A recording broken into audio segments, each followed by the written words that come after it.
नमस्कार, आप देख रहे हैं न्यूज नेशन का डिजिटल प्लेटफॉर्म और मैं हूं आपके साथ सचिन दुबे। H1B वीजा जिसको लेकर कुछ महीनों पहले अमेरिका में लगातार सियासी पारा चढ़ा हुआ था। अलग अलग स्टेटमेंट दिए जा रहे थे।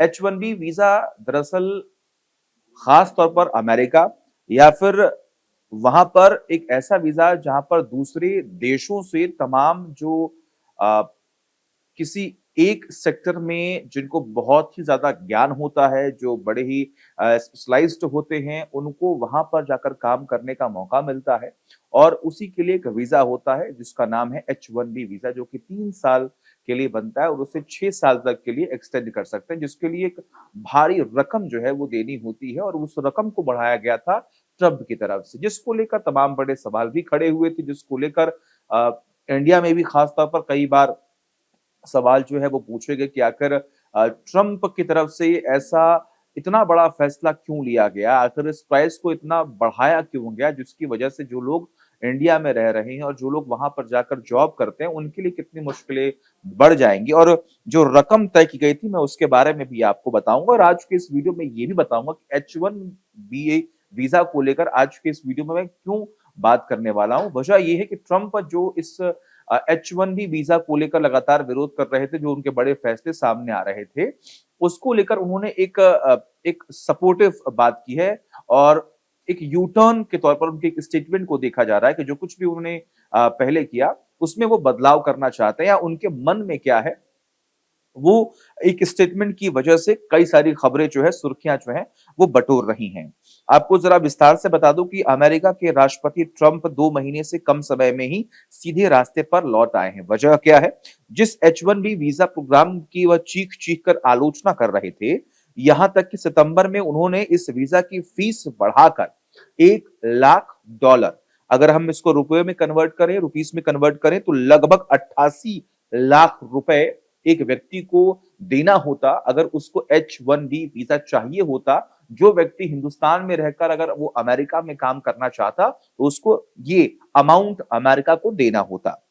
उसी H1B वीजा प्रोग्राम का ट्रंप बचाव करते हुए नजर आए। दरअसल एक इंटरव्यू के दौरान उन्होंने एक स्टेटमेंट दिया जिसको लेकर तमाम चर्चाएं हैं।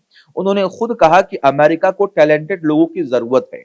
इस काम में H1B वीजा ही देश की मदद करेगा।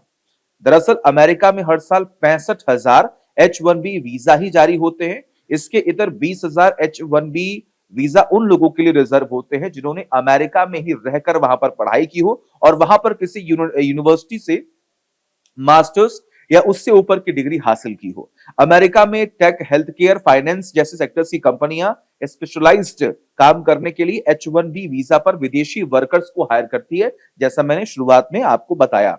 यहां तक कि यूनिवर्सिटीज भी अपने यहां प्रोफेसर्स, रिसर्चर्स जैसे पदों पर हायरिंग के लिए H1B वीजा के भरोसे बैठती है। अब ट्रंप ने क्या कहा? ट्रंप ने एक इंटरव्यू के दौरान उन्होंने कहा कि आपको टैलेंट को भी देश में लाना होगा। जो अलग-अलग टैलेंट्स हैं, अलग-अलग सेक्टर्स में, उनको आपको अमेरिका में लाना होगा, तभी तो अमेरिका ग्रो कर पाएगा। आपको ऐसा करना ही होगा, लोगों को सीखना होगा। आप लोगों को बेरोजगारी की कतार में से निकाल कर या नहीं कह सकते हैं कि मैं तुम्हें किसी फैक्ट्री में लगा दूंगा, हम मिसाइलें बनाएंगे। अब उनका जवाब सुनकर जो पत्रकार हैं, उन्होंने तर्क दिया कि अमेरिका में पहले से ही बहुत सारे टैलेंटेड लोग हैं, तो ट्रंप ने इसका जवाब दिया नहीं। वैसे तो ट्रंप ने सीधे तौर पर H1B वीजा का नाम नहीं लिया, लेकिन वह इशारों में इसका बचाव करते हुए नजर आए। ट्रंप की टिप्पणी से साफ होता है कि अमेरिका को स्किल वर्कर्स की जरूरत है और H1B वीजा ही इस कमी को पूरा कर सकता है। हालांकि इसको लेकर एक टाइम ड्यूरेशन होता है, उस टाइम ड्यूरेशन को भी बढ़ाया गया। जो लोग पहले से वहां काम करते थे उनको लेकर कुछ राहत दी गई थी बीच में और जो लोग नए अप्लाई करने वाले थे उनके लिए ये खबर जो है ज्यादा परेशान करने वाली थी। हालांकि H1B वीजा का इस्तेमाल करने में अमेरिकी टेक कंपनियां सबसे आगे हैं, जिनके लिए विदेशी वर्कर्स को हायर करना महंगा हो चुका है। 88 लाख रुपए अमाउंट आप याद कर लीजिएगा। भारत H1B वीजा का सबसे बड़ा लाभार्थी रहा है। पिछले साल 70% वीजा सिर्फ भारतीयों को ही मिले थे। इसके बाद चीन का नंबर था, जहां से 11% नागरिक इस वीजा के जरिए अमेरिका नौकरी करने के लिए पहुंचे थे। वीजा फीस बढ़ने के बाद कई कंपनियां काफी परेशान है और कई लोगों ने भी फैसला किया था कि हम कंपनी बंद कर देंगे।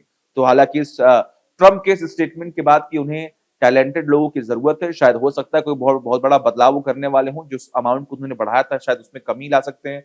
जो ड्यूरेशन ऑफ टाइम है उसमें भी शायद कुछ बढ़ोतरी जो है वो कर सकते हैं, कुछ राहत दे सकते हैं। हालाँकि देखना होगा कि और भी अ, अलग-अलग एंगल्स जो हैं इस पूरे खबर पर देखने को और सुनने को मिलेंगे। ट्रम्प का अगला एक्शन क्या होगा, सबकी नज़रें इसी बात पर टिकी हैं। तमाम बड़ी खबरों के लिए देखते रहिए न्यूज़ नेशन डिजिटल।